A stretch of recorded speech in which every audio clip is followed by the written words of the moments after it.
শাকিব ভাইয়ের সাথে তো আমার পার্সোনালি দেখা হয়। আমি কোনোদিন শাকিব ভাইকে দেখি নাই একটা খারাপ কথা বলতে বা একটুও এই বিষয়ে কোনো কথা বলতে। আমি আফরান নিশোর সঙ্গে আমি যখন দেখা হয়, সিয়ামের সঙ্গে যখন দেখা হয়, আমি কখনো কারো সম্পর্কে আমি কোনো খারাপ কথা বা কোনো ডিসরেসপেক্টফুল কোনো কথা বলতে শুনিনি। এটা বাকযুদ্ধ ছিল। আমরা দেখেছি যে আসলে এটা আমি জানি না ফ্যাব্রিকেটেড কিনা। আপনি ভক্ত বলছেন, কিন্তু যারা কোনো একজনকে অসম্মান করে কথা বলে, আমি তাদেরকে আসলে আমি জানি না তারা ভক্ত কিভাবে। আজকে যদি কোনো একজন স্টারের ভক্ত অন্য কাউকে অসম্মান করে কথা বলে, তাহলে কিন্তু সেই স্টারকে কিন্তু অপমান করা হয়, কারণ তারা তো তাদের মুখপাত্র। আজকে যদি আফরান নিশোর ভক্ত একটা বাজে কথা বলে বসে, তাহলে আফরান নিশোকে অসম্মান করা হয়, কারণ আফরান নিশোর মুখপাত্র তো ওরা। সো এবং আমি মনে করি যে তখন স্টারদের এটা ডিজোন করা উচিত যে না, এরা আমার ভক্ত না, কারণ তারা যে গালাগালি করছে, যে ডিসরেসপেক্টফুল কথা বলছে। অফকোর্স বাক স্বাধীনতা সবার আছে, মতামত দেওয়ার অধিকার আছে, কারো কোনটা ভালো লেগেছে কোনটা খারাপ লাগেনি বলবার অধিকার আছে। কিন্তু কেউ যখন সোশ্যাল মিডিয়াতে গালাগালি করছে অথবা ডিসরেসপেক্টফুল কথা বলছে, সেটা যেই হোক না কেন, আমার কাছে মনে হয় না যে তারা আসলে সত্যিকারের ভক্ত কিনা আমি জানি না। ভক্ত তো তারা, আমি মনে করি, যারা সিনেমা হলে এই যে হাজার হাজার মানুষ এসে দেখছে সিনেমাটা, এটা তো আমাদের এই স্টারদের ভক্তরাই এসে দেখছে, তাদেরকে আমার ভক্ত মনে হয় আসলে।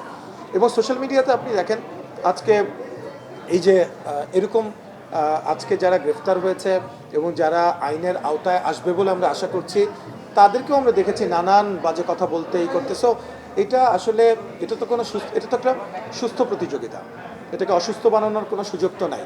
ইন্ডাস্ট্রিকে বড় করার জন্য আমরা এই উদ্যোগটা নিয়েছিলাম। আপনি যেটা বললেন যে শাকিব খান এবং এই যে আফরান নিশোর কথা বললেন, আমরা দেখেছি যে একটা বাকযুদ্ধ সোশ্যাল মিডিয়াতে, যদিও সোশ্যাল মিডিয়ার কথা আমি তেমন একটা অ্যাড্রেস করি না। যদি মেইন স্ট্রিম কোনো টেলিভিশন বা কোনো পোর্টালে মানে কথা হয়, তাহলে সেটা আমরা অ্যাড্রেস করি। তারপরেও তো বোঝা যায় যে আসলে আবহাওয়াটা কী ছিল। এবং আপনারা দেখেছেন যে আমাদের যে ছবিটাই তো আসলে প্রমাণ করে দেয়, শাকিব খান, আফরান নিশো, রেদওয়ান রানী, জাভেদ সুলতান পিয়াস, আমি। তো আমরা ওই ছবিটাই কিন্তু সব কিছু বলে দেয় যে, তো আমার তো মনে হয় না এখন আর কোনো সমস্যা আছে। আর আমি শাকিব খানকে আমি স্পেশালি একটা ধন্যবাদ জানাবো। উনি যে ইন্ডাস্ট্রিতে একটা বড় জায়গা করে নিয়েছেন, এই জন্যই উনি করতে পেরেছেন, কারণ উনি যে এত উদার মানসিকতা নিয়ে আপনাকে এই সমস্যাটার সমাধান এত সুন্দরভাবে করলেন। তো এই জন্য উনি একটা স্পেশাল থ্যাঙ্কস তো দেওয়া উচিত ওনাকে।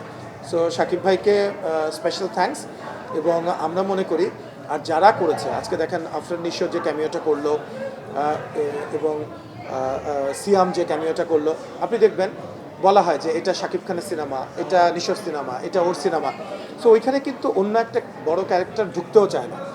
তো ওরাও যে আজকে আফরান নিশো, সিয়াম, ওরাও যে আমরা যখন বলেছি, অ্যাপ্রোচ করেছি, ওরাও যে এটাকে এতটা চমৎকারভাবে গ্রহণ করেছে এবং পজিটিভলি নিয়েছে।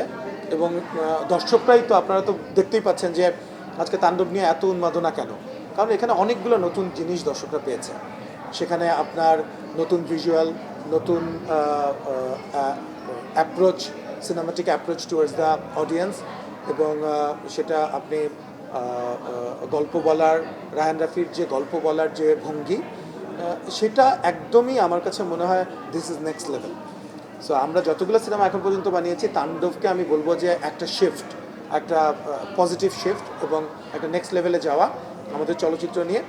এটাই আমরা বারবার করার চেষ্টা করছি। পরবর্তীতে আরও কী করলে, আরও কীভাবে সুন্দরভাবে দর্শকের কাছে উপস্থাপন করলে দর্শকরা পছন্দ করবে। সো আমরা প্রযোজনা প্রতিষ্ঠান হিসেবে এটাই কিন্তু আমাদের দায়িত্ব। মানে দর্শকও চায় সুড়ঙ্গ 2, তাণ্ডব 2, তুফান 2 আনার ব্যাপারে। তিনটাই আমাদের আনার ইচ্ছা আছে, এটুকু আপনাদেরকে জানিয়ে দিই।